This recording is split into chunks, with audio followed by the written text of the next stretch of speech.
30 दिसंबर 2015 की रात पंजाब के लिए किसी आम सर्द रात जैसी ही थी। ठंडी हवा बदन चीर रही थी और लोग गर्म कपड़ों में खुद को लपेटे हुए अपने अपने घरों में आराम फरमा रहे थे। लेकिन इस ठिठुरती रात के सन्नाटे में एक गहरी साजिश पनप रही थी। अपने खौफनाक मंसूबों के साथ हथियारों से लैस जैश-ए-मोहम्मद के 4 आतंकवादी पाकिस्तान से बॉर्डर को पार कर पंजाब के पठानकोट में दाखिल हो जाते हैं। ये आतंकी इतने चालाक थे कि इन्होंने भारतीय सेना की वर्दी पहन रखी थी, जिसे देखकर कोई भी एक बार के लिए धोखा खा सकता था। आतंकियों का मकसद इंडो पाक बॉर्डर से करीब 30 किलोमीटर दूर लोकेटेड पठानकोट एयरबेस को निशाना बनाने का था। ये एयरबेस भारत के लिए स्ट्रेटेजिकली बहुत इंपॉर्टेंट है, जिसने पाकिस्तान के खिलाफ 1965 और 1971 की जंग में भी अहम भूमिका निभाई थी। आतंकी यहाँ आत्मघाती हमला करके यहाँ मौजूद भारतीय वायुसेना के फाइटर जेट्स को डिस्ट्रॉय करना चाहते थे। यहाँ तक पहुँचने के लिए आतंकी एक कार की तलाश में होते हैं, लेकिन अब तक सुबह हो चुकी थी और दिन की रोशनी ने उनके लिए खतरा बढ़ा दिया था। इसलिए वो दिन भर जंगलों और झाड़ियों में छिपे रहे। जब 31 दिसंबर का दिन ढला तो अंधेरा होते ही वो फिर से बाहर आ गए और जानियाल रोड पर किसी गाड़ी के गुजरने का इंतजार करने लगे। रात करीब 9:30 बजे आतंकियों की नजर यहीं से गुजर रही एक इनोवा कार पर पड़ी, जिसे एकागर सिंह नाम के शख्स चला रहे थे। गाड़ी को जब आतंकियों ने रुकने का इशारा किया तो एकागर सिंह उनकी इंडियन आर्मी की ड्रेस को देखकर धोखा खा गए और उन्होंने खुशी खुशी गाड़ी रोक दी। जैसे ही गाड़ी रुकी, आतंकियों ने उनका मोबाइल छीन लिया और उनका गला काटकर उनकी बॉडी को वहीं पास के खेत में फेंक दिया। आतंकियों को जल्दी थी, इसलिए वो गाड़ी को बड़ी तेज रफ्तार से चलाने लगे। इसी जल्दबाजी में उनकी गाड़ी कुछ दूर जाने के बाद ही रावी रिवर ब्रिज के धूसी टर्न के पास खराब हो गई। इसके चलते आतंकियों को मजबूरन इनोवा कार वहीं छोड़नी पड़ी। वो थोड़ी दूर जाकर गन्ने के खेतों में छिप गए और यहाँ से किसी दूसरी गाड़ी के गुजरने का इंतजार करने लगे। रात के 11 बज चुके थे कि तभी आतंकियों की नजर एक दूसरी गाड़ी महिंद्रा XUV 500 पर पड़ी। ये गाड़ी पंजाब पुलिस के SP सलविंदर सिंह की थी, जो अपने दोस्त राजेश वर्मा और कुक मदन गोपाल के साथ एक दरगाह पर मत्था टेक कर वापस गुरदासपुर लौट रहे थे।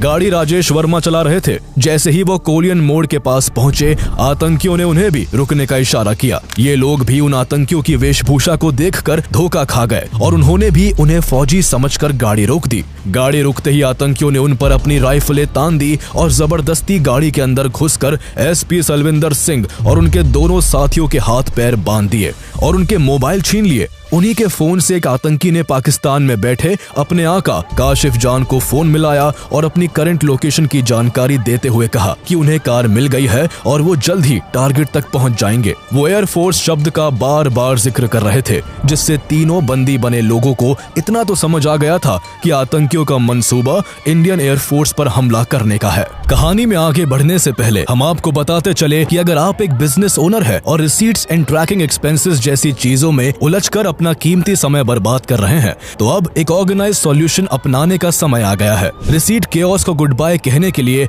आप ओडू एक्सपेंसेस ऐप को यूज कर सकते हैं। ओडू एक all in one management software app है जो ढेरों कमाल के फीचर्स के साथ आता है। अब ओडू एक्सपेंसेस के साथ एक्सपेंसेस को सबमिट, मैनेज और अप्रूव करना बेहद आसान हो गया है। आप अपने खर्चों को लैपटॉप, मोबाइल या सिर्फ एक ईमेल से अपने तरीके से सबमिट कर सकते हैं। आपको बस अपने सभी खर्चों को एक रिपोर्ट में ग्रुप करना है ताकि अप्रूवल्स तेजी से हो सके। अगर आपको कहीं भी मदद की जरूरत लगती है तो चैटर या लॉग नोट में सीधे कमेंट कर सकते हैं। मैनेजर्स अब बस एक क्लिक में एक्सपेंसेस को अप्रूव या रिजेक्ट कर सकते हैं। रिसीट्स और एक्सपेंसेस का side by side view transparency ensure करता है, जिससे फैसले जल्दी होते हैं और घंटों का समय बचता है। एक बार अप्रूव्ड होते ही एक्सपेंसेस ऑटोमेटिकली अकाउंटिंग बुक्स में पोस्ट और रिकंसाइल हो जाते हैं, जिसमें कोई भी मैनुअल हसल नहीं होती। इसके अलावा आप रियल टाइम में टीम एक्सपेंसेस को डेट, डिपार्टमेंट, लोकेशन जैसी कैटेगरी के हिसाब से ट्रैक भी कर सकते हैं। साथ ही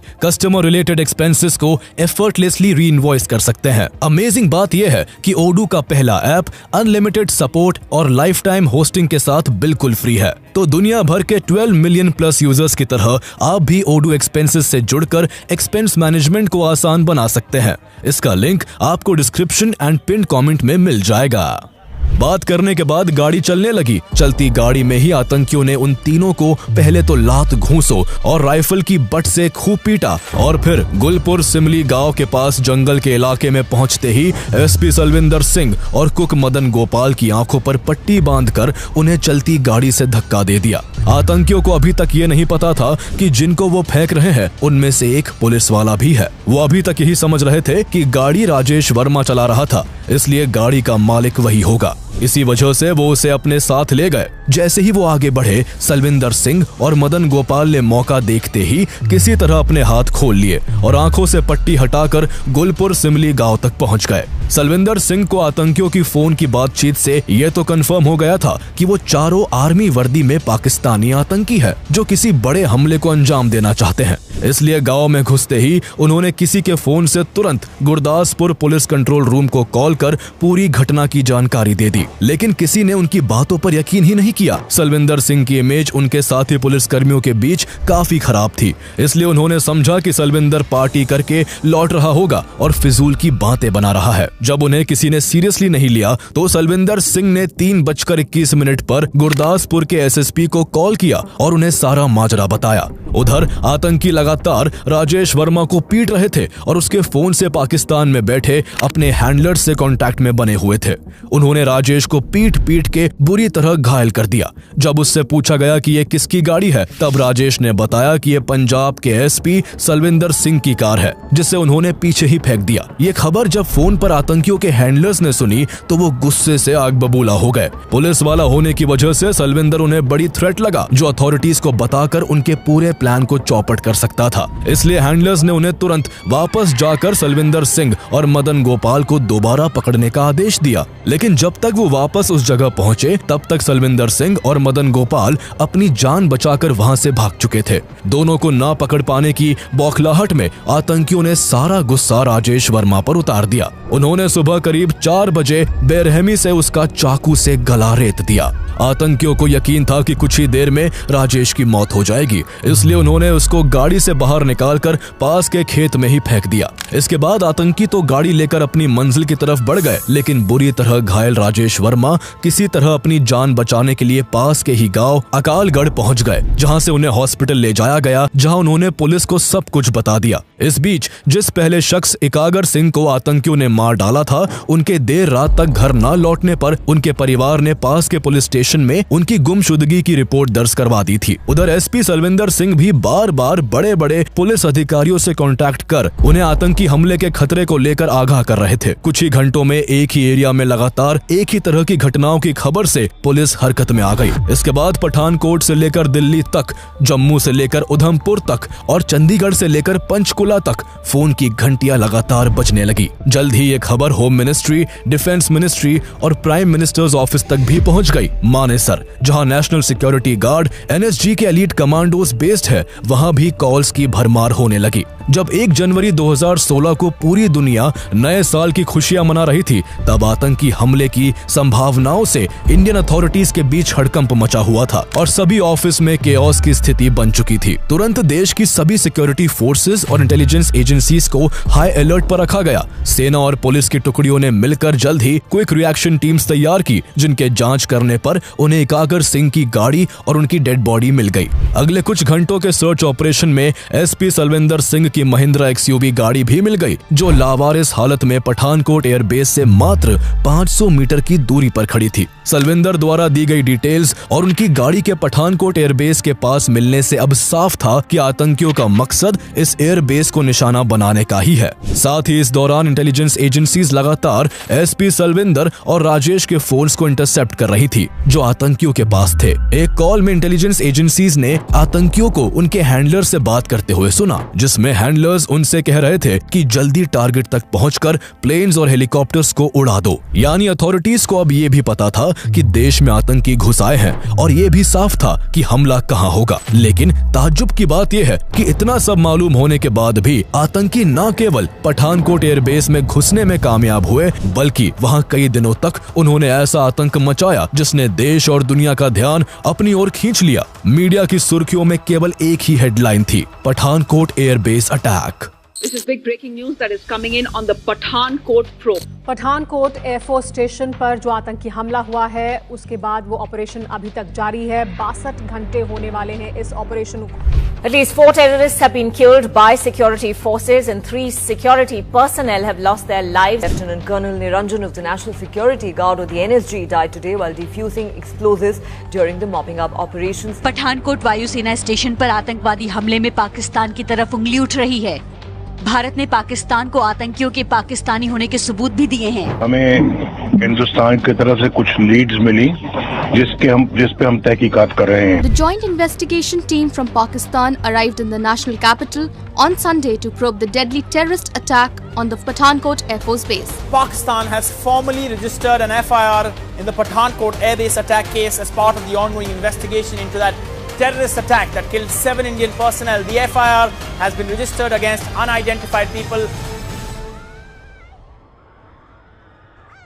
जब ये कंफर्म हो गया कि आतंकी पठानकोट एयरबेस को टारगेट करने वाले हैं तो फौरन एयरफोर्स स्टेशन की सुरक्षा को बढ़ाया जाने लगा। कुछ ही देर में गरुड़ कमांडोज और डिफेंस सर्विस कॉर्प्स DSC की एक टीम स्टेशन के अंदर की सुरक्षा में तैनात कर दी गई। National security adviser Ajit Doval ने भी दिल्ली में army chief general Dalbir Singh Suhag, air chief marshal Arup Raha and intelligence bureau and RNAW के हेड्स के साथ एक हाई लेवल मीटिंग की। मीटिंग के बाद NSG की एक टीम को तुरंत पठानकोट के लिए एयरलिफ्ट करने का आदेश जारी कर दिया गया। इधर चारों आतंकी अभी तक पठानकोट एयरबेस में घुस नहीं पाए थे। वो पठानकोट एयरबेस की दीवार तक पहुंचने ही वाले थे कि तभी आतंकियों को उनके हैंडलर का कॉल आ जाता है। उनका हैंडलर उन्हें डांट कर कहता है कि वो चारों अभी तक एयरबेस में घुस क्यों नहीं पाए हैं, जबकि 2 लोगों का एक ग्रुप पहले ही टारगेट तक पहुंच चुका है। इसका मतलब था कि पठानकोट को दहलाने के लिए 4 नहीं बल्कि 6 आतंकी 2 ग्रुप्स में आए थे और पहला ग्रुप पहले से ही LOC को पार कर सभी की नजरों से बचते हुए पठानकोट एयरबेस में घुसकर छिपा बैठा था, जिनकी सिक्योरिटी फोर्सेस को भनक तक नहीं थी। चारों आतंकी अपने हैंडलर की डांट के बाद एयरबेस की बाहरी दीवार तक पहुंच गए। एयर स्टेशन के आसपास जंगली इलाका था और सुरक्षा के नाम पर स्टेशन की दीवारों के ऊपर केवल कंटीली तारों की फेंस लगी हुई थी। अंदर भारी संख्या में यूकेलिप्टस के पेड़ भी लगे हुए थे, जिन पर आतंकी क्लाइंबिंग रोप बांधकर एयरबेस की दीवार पर चढ़ गए और वायर फेंस को काट डाला। अगले ही पल किसी की भी नजर में आए बिना एक करके चारों आतंकी एयरबेस के अंदर दाखिल हो गए। एयरबेस के अंदर डिलैपिडेटेड MES स्टोर की बड़ी शेड्स रखी हुई थी और पानी की निकासी के लिए यहाँ बड़े नाले भी बनाए गए थे। आतंकियों को अपनी घिनौनी साजिश को अंजाम देने के लिए रात के अंधेरे का इंतजार था, इसलिए उन्होंने खुद को दिन भर के लिए इन शेड्स और नालों में छिपा लिया। अब पठानकोट एयरबेस के अंदर आतंकियों के 2 ग्रुप मौजूद थे। 2 लोगों का ग्रुप पहले से ही यहाँ कहीं लंबी एलिफेंट ग्रास में छुप के बैठा था, जबकि बाद वाला 4 लोगों का ग्रुप नालों में छिप गया था। आतंकी अपने साथ 50 किलो एक्सप्लोजिव, 30 किलो ग्रेनेड्स और तेजी से आग पकड़ने वाले जेल भी लेकर आए थे, जिससे वो यहाँ के टेक्निकल एरिया तक पहुंचकर वहां स्टेशन्ड MiG-21 fighter jets, Mi-25 and Mi-35 attack helicopters, missiles और ड्रोन समेत सभी जरूरी चीजों को डिस्ट्रॉय कर सके। इधर पठानकोट एयरबेस के गेट के आसपास क्विक रिएक्शन टीम और DSC के जवान पोजीशन लेकर आतंकियों से भिड़ने का इंतजार कर रहे थे। उन्हें इस बात का जरा भी अंदाजा नहीं था कि वो जिन आतंकियों का गेट पर बेसब्री से इंतजार कर रहे हैं वो पहले ही एयरबेस में घुस के बैठे हुए हैं। शाम तक यहाँ मेजर जनरल दुष्यंत सिंह की लीडरशिप में NSG के 160 कमांडोज की एक टीम भी आ पहुंची। सभी कमांडोज ने जल्दी अपनी पोजीशन ले ली। अब उन्हें बस उन आतंकियों का इंतजार था जिन्हें मिट्टी में मिलाकर वो पाकिस्तान को संदेश देना चाहते थे कि जब भी कोई भारत की सीमा में गलत इरादे से दाखिल होता है उसे उसकी कीमत अपनी जान देकर चुकानी पड़ती है। लेकिन आतंकी पूरे दिन बदबूदार नालों में चूहे की तरह दुबके रहे। जैसे ही रात हुई वो एक्टिव हो गए। अब उन्हें सही मौके की तलाश थी। इसके बाद 4 आतंकियों वाला ग्रुप हमले को इनिशिएट करने की जिम्मेदारी लेता है। 2 जनवरी की रात के करीब 3 बजे चारों आतंकी नालों से बाहर निकल आए और टेक्निकल एरिया की तरफ बढ़ने के लिए गरुड़ कमांडोज पर हमला कर दिया। अचानक हुए इस हमले से कमांडोज जब तक संभल पाते तब तक आतंकी गोलीबारी और हथगोले फेंकते हुए DSC के मेस तक पहुंच गए। वहां एक्स आर्मी रेसलर जगदीश चंद चाय बना रहे थे। उन्होंने जैसे ही आतंकवादियों को देखा वो फौरन अलर्ट हो गए। उन्होंने एक आतंकी से उसकी राइफल छीन ली और उसे वहीं ढेर कर दिया। लेकिन इससे पहले कि वो बाकी आतंकियों को रोक पाते, आतंकियों ने उन पर गोलियां बरसा दी और वो वहीं शहीद हो गए। इसके बाद बचे हुए तीनों आतंकियों ने मेस में घुसकर अंधाधुंध फायरिंग कर दी, जिससे डीएससी के 4 और जवान अपनी जान गंवा बैठे। अपने 5 साथियों की मौत से सभी जवान गुस्से से भर उठे। उन्होंने आतंकियों को एलिमिनेट करने और एयरबेस को उनसे फ्री करने के लिए यहाँ ऑपरेशन ढांगू शुरू कर दिया। पठानकोट एयरबेस लगभग 25 किलोमीटर में फैला हुआ है, जहाँ करीब 10,000 एयरफोर्स कर्मी अपने परिवार सहित रहते हैं। मेस से उनके घरों की दूरी काफी कम थी, इसलिए उन पर हॉस्टेजेस बनाए जाने का खतरा मंडरा रहा था। इस दौरान एयर स्टेशन में नाइजीरिया, अफगानिस्तान, बांग्लादेश और म्यांमार के 23 मिलिट्री ट्रेनीज भी मौजूद थे। एयरफोर्स को चिंता थी कि अगर इन ट्रेनीज को कोई नुकसान पहुंचा तो इंडिया को इंटरनेशनल लेवल पर काफी दिक्कतों का सामना करना पड़ सकता है। इसके अलावा एयरबेस के मेस से महज 500 मीटर की दूरी पर मौजूद टेक्निकल एरिया को भी सेफगार्ड करना मेन प्रायोरिटी था। दर्जनों Garud commandos and NSG commandos इस एरिया के चारों तरफ घेराबंदी बनाए हुए थे। मेस के बाद आतंकी फर्नीचर वाली बिल्डिंग में छुपकर कमांडोज पर गोलीबारी करने लगे। उनके छिपकर हमला करने से भारतीय कमांडोज को काउंटर करने में मुश्किलों का सामना करना पड़ रहा था, इसलिए उनकी एग्जैक्ट पोजीशन का पता लगाने के लिए अनमैन्ड एरियल व्हीकल यानी यूएवी को उड़ाया गया। जब एनएसजी कमांडोज को उनकी पोजीशनिंग का अंदाजा हो गया तो उन्होंने रिटेलिएट करना शुरू किया।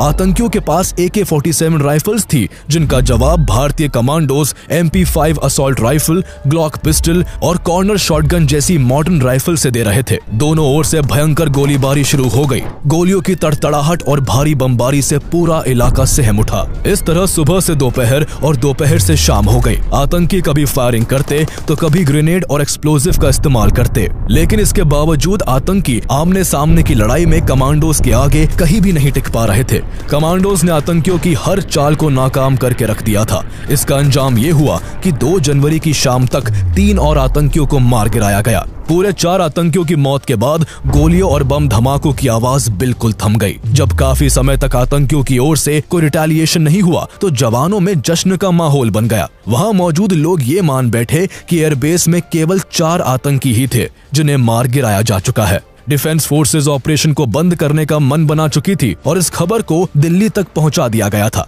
सरकार के कुछ मिनिस्टर्स ने भी पठानकोट एयरबेस से टेररिस्ट को न्यूट्रलाइज करने के लिए सिक्योरिटी फोर्सेस को धड़ाधड़ बधाई देते हुए कई ट्वीट्स कर दिए, लेकिन भारत ने जश्न मनाने में जल्दबाजी कर दी थी। ये किसी बड़े खतरे से पहले की शांति थी, अभी खेल खत्म नहीं हुआ था। सिक्योरिटी फोर्सेस को इस बात का जरा भी अंदाजा नहीं था कि यहाँ की बड़ी बड़ी घास और झाड़ियों में 2 और आतंकी बहुत पहले से चुपचाप सही मौके के इंतजार में बैठे हुए हैं। इन आतंकियों के पास मॉर्फिन इंजेक्शन, पके हुए चिकन और रोटियों के कुछ पैकेट थे, जिनके सहारे वो कई दिन तक बिना बाहर आए सरवाइव कर सकते थे। लेकिन इन बातों से अनजान एनएसजी ने ऑपरेशन को खत्म मानकर यहाँ के पूरे एरिया को सैनिटाइज करना शुरू कर दिया। 3 जनवरी की सुबह बॉम्ब स्क्वाड के commanding officer lieutenant colonel Niranjan ने अपनी टीम के साथ मरे हुए आतंकियों के शरीर पर बंधे एक्सप्लोजिव और ग्रेनेड को डिफ्यूज करने का काम शुरू किया।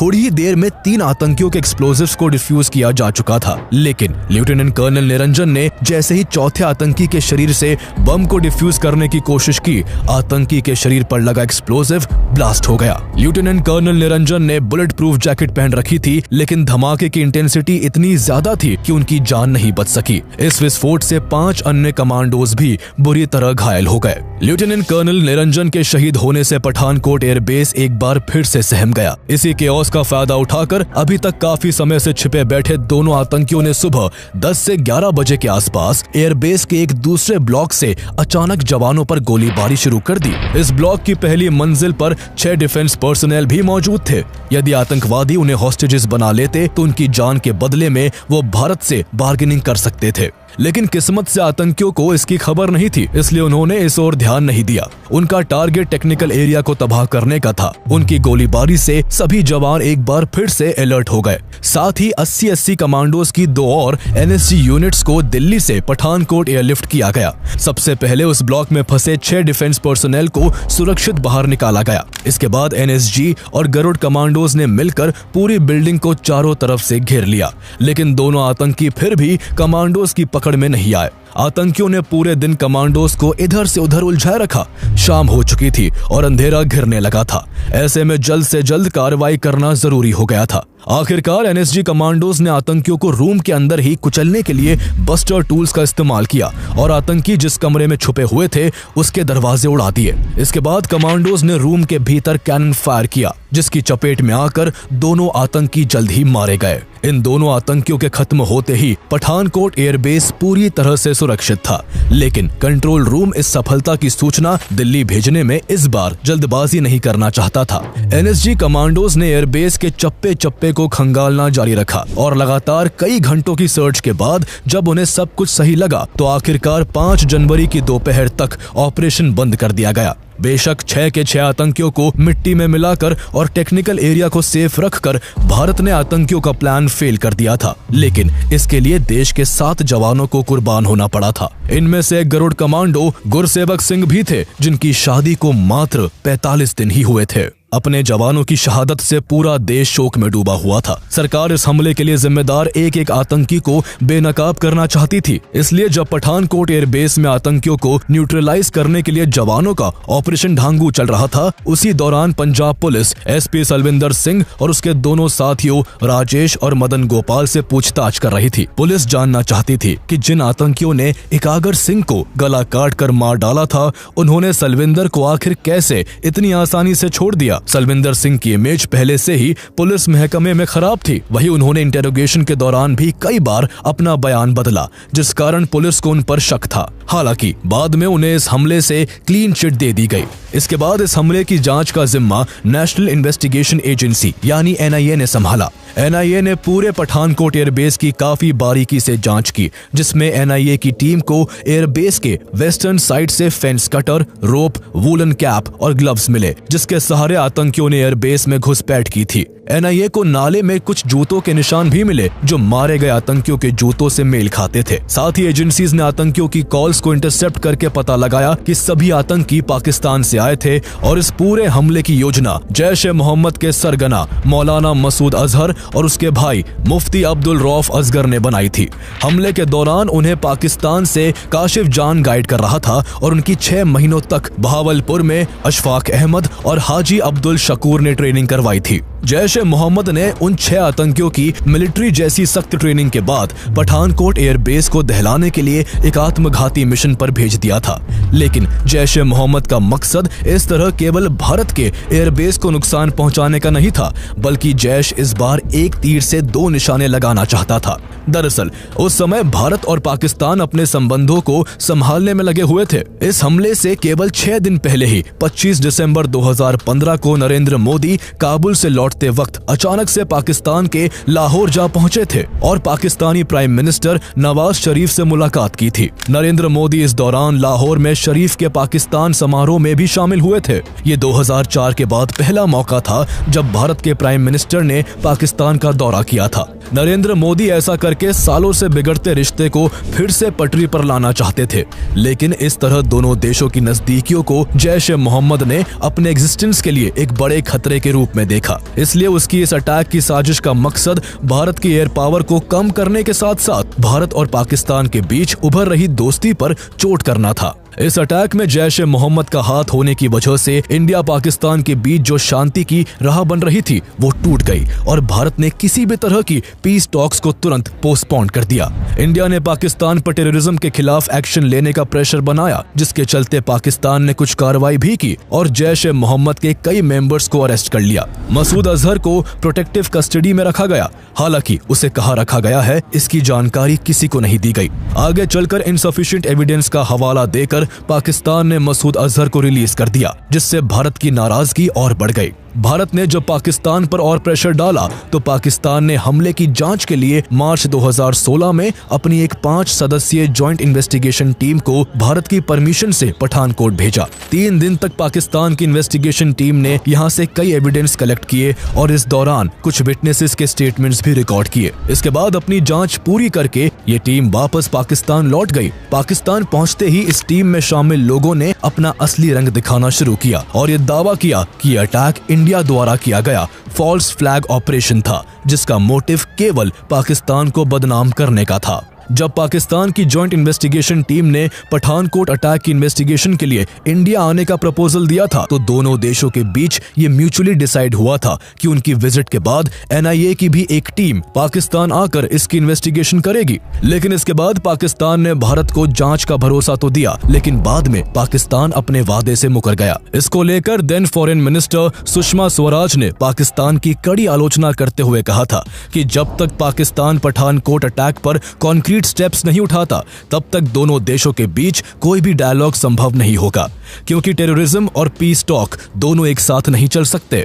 हालांकि पाकिस्तान ने फिर भी कोऑपरेट नहीं किया। भले ही पाकिस्तान के कोऑपरेट ना करने से इंडियन गवर्नमेंट का रुख उसकी तरफ फिर से सख्त हो गया था, लेकिन इस पूरी सिचुएशन में इंडियन सिक्योरिटी सिस्टम की लापरवाही को लेकर भी सवाल उठ रहे थे। हमले के पहले तक पठानकोट एयरबेस की सुरक्षा काफी कमजोर थी। एयरबेस की दीवार के चारों ओर गश्त के लिए कोई सड़क नहीं थी और उसकी दीवार कई जगह से सिविलियंस के मकानों से सटी हुई थी। हैरानी की बात यह थी कि इसके बावजूद एयरफोर्स ने इस एयरबेस के आसपास एनक्रोचमेंट रोकने का कोई प्रयास नहीं किया था, जिस कारण आतंकियों द्वारा यहां किसी भी वक्त एक बड़ा हमला पॉसिबल था। भारत की इंटेलिजेंस एजेंसीज महीनों से भारत पर कोई बड़े आतंकी हमले की आशंका जता रही थी और हमले से कुछ महीने पहले तक भारत में पाकिस्तानी इंटेलिजेंस एजेंसी ISI के कई एजेंट्स अरेस्ट किए जा चुके थे।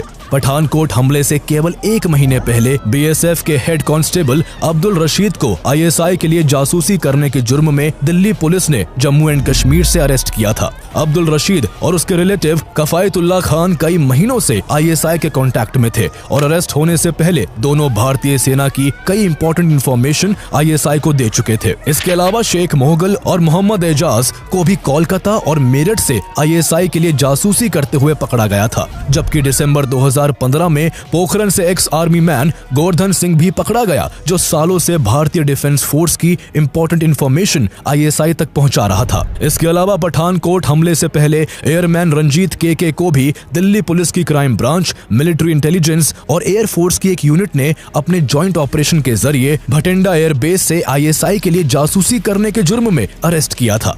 रंजीत KK, जो 2010 से ही भटिंडा एयरबेस में तैनात था, उसे दामिनी मैकडॉट नाम की एक महिला ISI एजेंट ने फेसबुक पर हनी ट्रैप में फंसाया और उसका इस्तेमाल भटिंडा, पठानकोट, अमृतसर, आगरा, अंबाला और श्रीनगर के एयरबेस की सेंसिटिव इंफॉर्मेशन हासिल करने के लिए कहा। अरेस्ट होने से पहले तक रंजीत KK कई एयरबेस की फाइटर एयरक्राफ्ट की संख्या और ट्रांसपोर्टेबल रेडार यूनिट्स की एग्जैक्ट लोकेशन की जानकारी ISI तक पहुंचा चुका था। ISI ने उससे western and northern air commands में चलने वाली लाइव एयर एक्सरसाइजेस और इंडिया रशिया मिलिट्री एक्सरसाइजेस से जुड़ी जानकारी भी मांगी थी, लेकिन उससे पहले ही वो गिरफ्तार कर लिया गया था। एक साल में इतने बड़े स्केल पर देश से ISI के कई एजेंट्स के पकड़े जाने से स्पष्ट था कि Pakistan based terrorist organisations Indian airbase पर जरूर कोई बड़ा हमला प्लान कर रहे थे। हमले से पहले इंडियन डिफेंस फोर्सेस के पास SP सलविंदर और राजेश वर्मा की गवाही से लेकर उनकी कार का आतंकियों द्वारा पठानकोट एयरबेस के केवल 500 मीटर के दायरे में खड़ी करने तक कई इंफॉर्मेशंस थी, लेकिन इसके बावजूद आतंकी पठानकोट एयरबेस की सुरक्षा में सेंध लगाकर घुसने में सफल हो गए थे। बाद में मिनिस्ट्री ऑफ होम अफेयर्स ने इस हमले की जांच के लिए एक स्टैंडिंग कमेटी बनाई। कमेटी ने भी पठानकोट एयरबेस को विजिट करके अपनी रिपोर्ट में इंडियन डिफेंस फोर्सेस की लापरवाही को लेकर फटकारा। स्टैंडिंग कमेटी का कहना था कि अगर सेंटर इस मामले को गंभीरता से लेता और इंटेलिजेंस एजेंसीज ने सही तरीके से काम किया होता तो आतंकी कभी एयरबेस में घुस ही नहीं पाते। कमेटी ने आगे कहा कि इतने टेरर अलर्ट्स के बावजूद आतंकियों का पठानकोट एयरबेस में घुसना और वहां गोलीबारी करना इंटेलिजेंस एजेंसीज और सिक्योरिटी फोर्सेस के बीच के लैक ऑफ कोऑर्डिनेशन को दर्शाता है। सिक्योरिटी एजेंसीज ना तो समय रहते खतरे को भांप सकी और ना ही तेजी से एक्शन ले सकी। हालांकि आतंकियों के एयरबेस में घुसने के बाद भारतीय जवानों ने उनका सामना काफी अच्छे से किया। जवानों की वजह से जैश ए मोहम्मद के आतंकी एयरबेस के टेक्निकल एरिया तक नहीं पहुंच पाए थे, जिस वजह से एयरफोर्स का बड़ा नुकसान होते होते बचा था।